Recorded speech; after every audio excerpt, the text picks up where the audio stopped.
Welcome back, everyone. For today's video, we are going to be taking a look at the first game of the American Cup being held here in St. Louis. Now, the American Cup is an annual event being held. I last competed in 2023 when I was the eventual winner, defeating Wesley So. Now, the format is 2 games of classical chess, 90 minutes plus 30 seconds from the start of the game, no additional time, and it is an 8-player knockout tournament. Now, as I'm the highest rated seed, number 2 in the world, in the first round, I'm playing the 8th seed, the youngest grandmaster in the history of the game of chess, Abhimanyu Mishra. So, first game, I have the white pieces, and I start out with the move d4. We get knight f6, c4, e6, and now I play the move knight f3. Mishra goes d5, and here I play the move g3. Now, this is what is known as the classic Catalan system. It's an opening that I have not played that much in my career, but it's something which is extremely solid. So we get bishop e7 from Mishra, bishop g2, castles, castles, he takes, queen c2, and now he plays the move a6. Now, all this very standard. This is the first moment when either side really has an option, and I decide to play the move a4. Now, the famous match between Daniil Dubov from Russia and Hans Niemann from America, the last game of their Blitz Marathon featured queen c4, b5, queen c2, bishop b7, and this variation with bishop d2. In my game, however, I decide to play the move a4, trying to stop black from playing the move b5. Mishra goes bishop d7, I take, and now he plays the move bishop c6, trying to oppose my bishop on g2. I play bishop f4, bishop d6, knight c3, and now we get the trade of the bishops. We get a5, and here I play the move e3. Now, after knight a6 is played, I have this nice pawn structure with the pawns connected here in the center of the board. On the other hand, black gets a bastion here where the knight is guarded by the pawn on a5. So I play queen e2, we get queen e7, and now I play the move knight to b5. Now, in this position, you might notice I have the double pawns here. One of the variations I considered was the move rook to g1, but after takes, and the move c6, I simply didn't see a way to crash through on the g file. If I try to go for a double stack here, for example, with the rooks on g3 and g1, black can play the move g6 here, and I simply don't have a way to break through. So instead, I play the move knight b5. Mishra trades, goes c6, and now I play the move knight a3, intending to reroute my knight either to c4 to target the pawn on a5, or go to c2 to trade the knights. Mishra plays knight e8, and here I decide to play the move knight c2. Now, it's very clear from the evaluation and just the general flow of the opening here, I have not achieved what I wanted in general. I have no advantage, but on the flip side, after the trade of the knights here, there are no obvious plans for either side here. Black can't easily play c5. I can't easily use the g file, which means that it's going to be a game of maneuvering. So we get f5. Here I play the move queen b3, Mishra goes knight f6, and now I play the move rook c1, trying to stop black from pushing the pawn.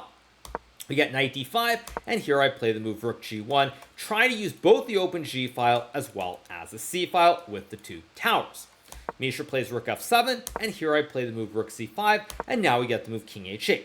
Now, in this position, I play the move queen to d1. This move is still relatively okay, and after queen to f6, now I play this move queen f1. Now, there's nothing wrong with the move queen f1, but I do think I should have played the move queen d2, trying to target the pawn on a5 for a couple of reasons.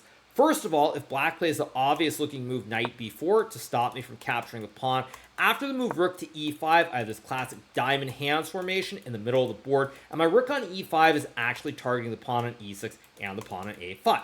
So with the active rook targeting both pawns, it's still probably balanced, but white has a little bit of pressure, which means that black should play the move queen to d8 here, guarding the pawn.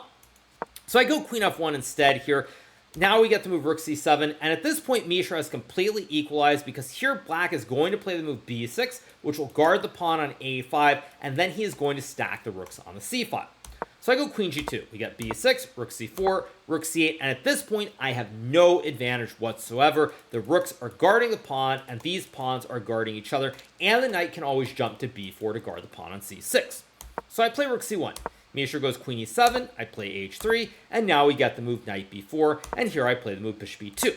Now you might be wondering, why can't I take the pawn on c6? The reason I can't take this pawn is that black plays knight d3 here, attacking this rook on c1, and now if I play rook c2, there's knight to e1, forking the queen and the rook. If I go rook c3, there's knight takes b2, and suddenly this rook on c4 is completely stuck, and black is just winning the game.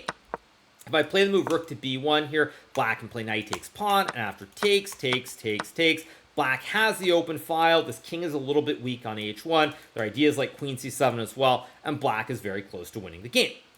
So I go bishop e2. We get knight a2, rook d1, knight b4, and now Mishra basically decides he is happy with his position, his defensive setup, and it's on me to try and prove an advantage. So I go b3. We get knight d5, rook c1, knight b4, bishop c4, and now we get the move knight a2, rook a1, knight b4, and for the next 20 or so moves here, we're simply going to do a bit of a shuffle. So I play rook g1, rook d8, king h2, queen f6, bishop e2, rook c8, rook d1, and now we get the move knight d5. Now you might be wondering, why doesn't black play c5? Now the reason black should never play c5 in any of these positions is because after I get the pawn on b3 with the bishop on c4, there's always pressure on e6, pressure on the g7 pawn, and I can claim this open d5. So that's why Mishra continues to wait. Knight d5, bishop a6. We do a bunch of dancing once again. And here I now decide to go for this move queen g3. Now you'll notice here that we're both getting a little bit low on time. I have had some struggles recently when I get low on time, but I decided that I simply want to keep this game going. Now if I were playing someone like Fabiano, there's more of a chance that I was simply made a draw, but because my opponent is so young, I kind of want to test him and see how good his defensive skills are, but also how good his nerves are when he gets low on time.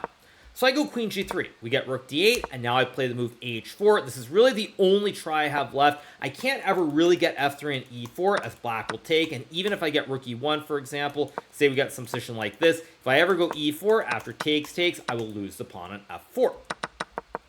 So the only way to try to improve the position is to go h4 here, start pushing my p on the king side.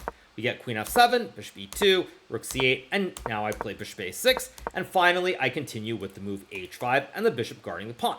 Now here Mishra plays the move knight to f6, which is completely reasonable, but already here I thought that if black played c5, after takes here, I don't think white really has an advantage because his pawn is always being spied, which means that I can never put the bishop on this diagonal without losing the pawn. Mishra goes knight f6, queen h4, queen e7, king g2, and now he plays move knight d5. Now, Mishra has been defending for the entire game. He's trying to just stand firm with this position, but I think this is already a moment where he should have tried to perhaps go for a bit more by playing c5 once again, or playing h6 followed by c5. Instead, he goes knight d5, I trade the queens, and now I go bishop f3, and here Mishra makes a big mistake with the move rook c7.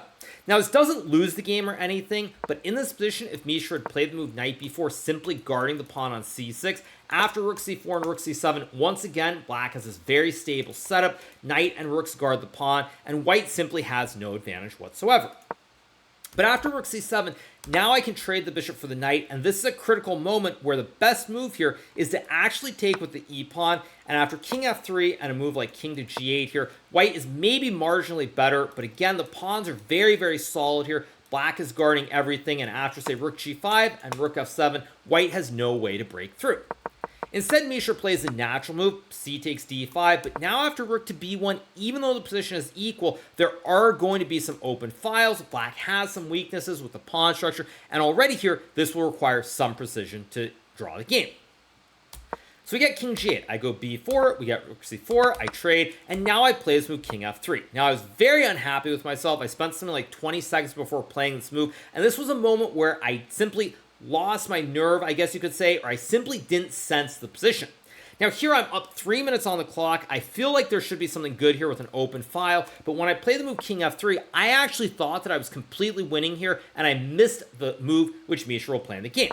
Now had I played the move rook to b6, attacking the pawn on e6, after king f7 and the move rook a1, guarding the pawn, now with the dual threat idea of rook to a6 and rook b7 as well, black is in a lot of trouble.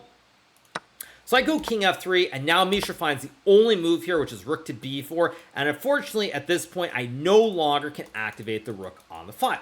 However, there's still a lot of play here as I trade the rooks. I go h6 here, trying to win this pawn on g7, and now Mishra plays move g6.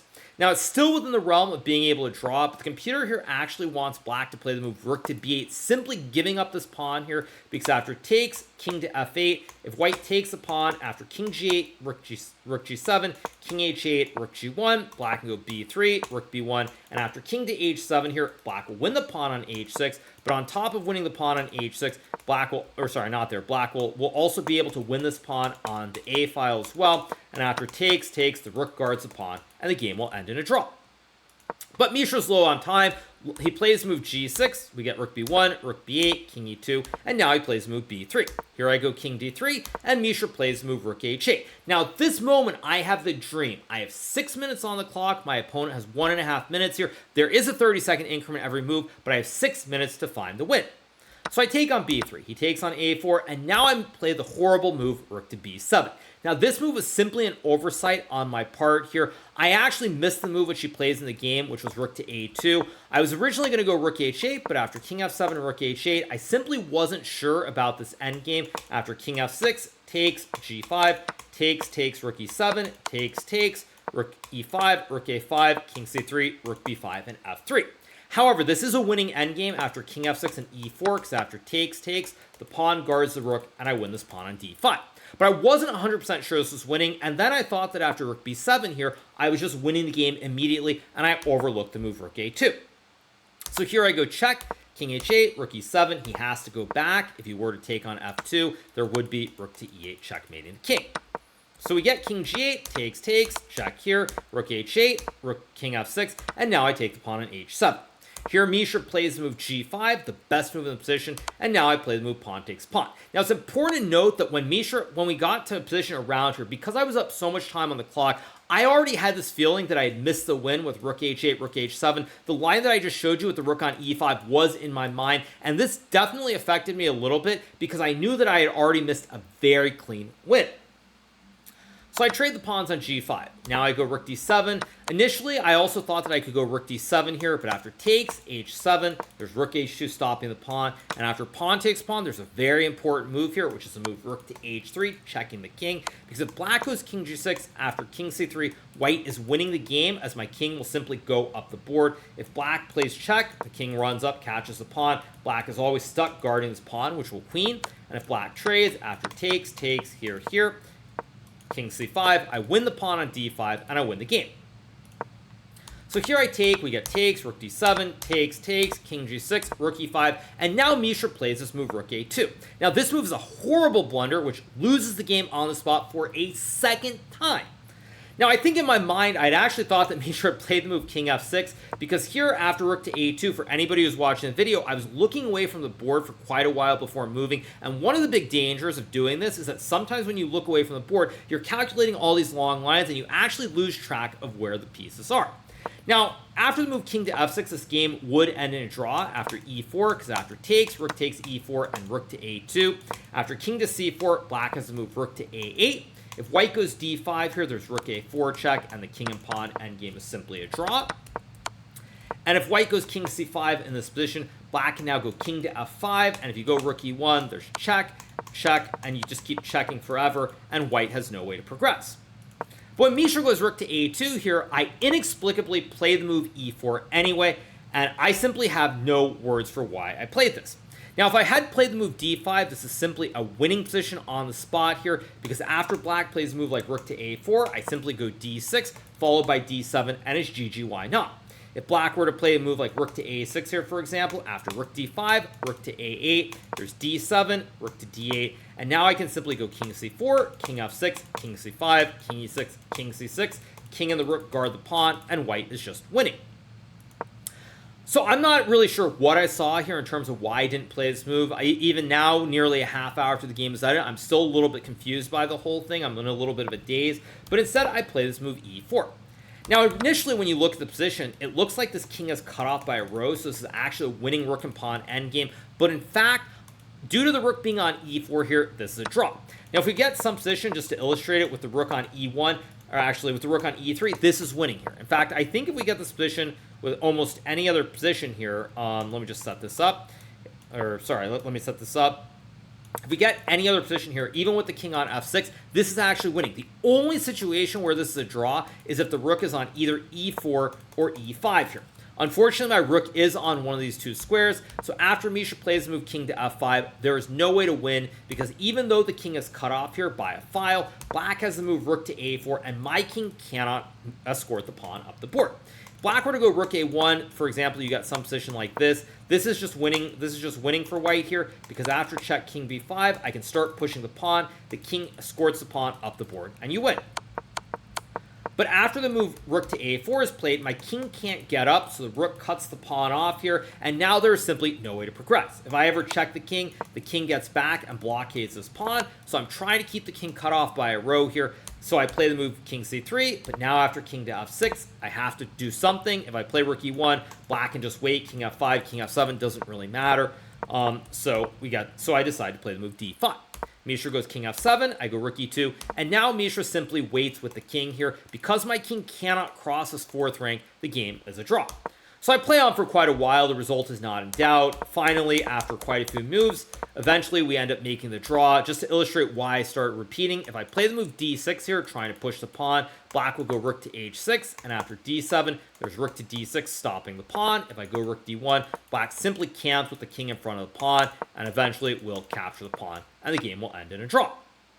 So, what to say about this game? Obviously, I'm very, very disappointed with this result. If I had only missed the rook b8, rook h8 opportunity to win, I'd still be unhappy, but the fact that I had the second window after rook a2 here, where I could have played d5 and won the game, means that I'm really, really upset with this game. Obviously, it's not reflected, but when you get winning positions like this and you don't convert, it is a very, very big disappointment because I worked very hard for nearly 4 hours to try and win this game. Kept the game going for a long time, just maneuvering the pieces, and then I had the opportunity, but I let it slip through my hands. Unfortunately, this is not the first time in a recent memory this has happened. It feels like ever since the tournament in Germany, I've gotten a lot of winning positions, and I simply have been unable to convert them. But at any rate, it is what it is. I move on to play tomorrow. Now, in the second game of the classical match, I will be playing with the black pieces. If the game is a draw, we go to a blitz tiebreaker. If I win, I'm through. And of course, if I lose, I will be relegated to the loser's bracket. So, not what I was hoping for today. If it had been a clean, boring draw, so be it. I had my chance, didn't take advantage. But, that's life. So, on that note, I hope you guys have enjoyed this recap from the first game of the American Cup being held here in St. Louis, Missouri. If you're not already subscribed to the channel, make sure that you smash that subscribe button below, and we'll be back with a recap after I play my second game tomorrow. See you guys then, and have a great rest of your day. See you soon. Bye.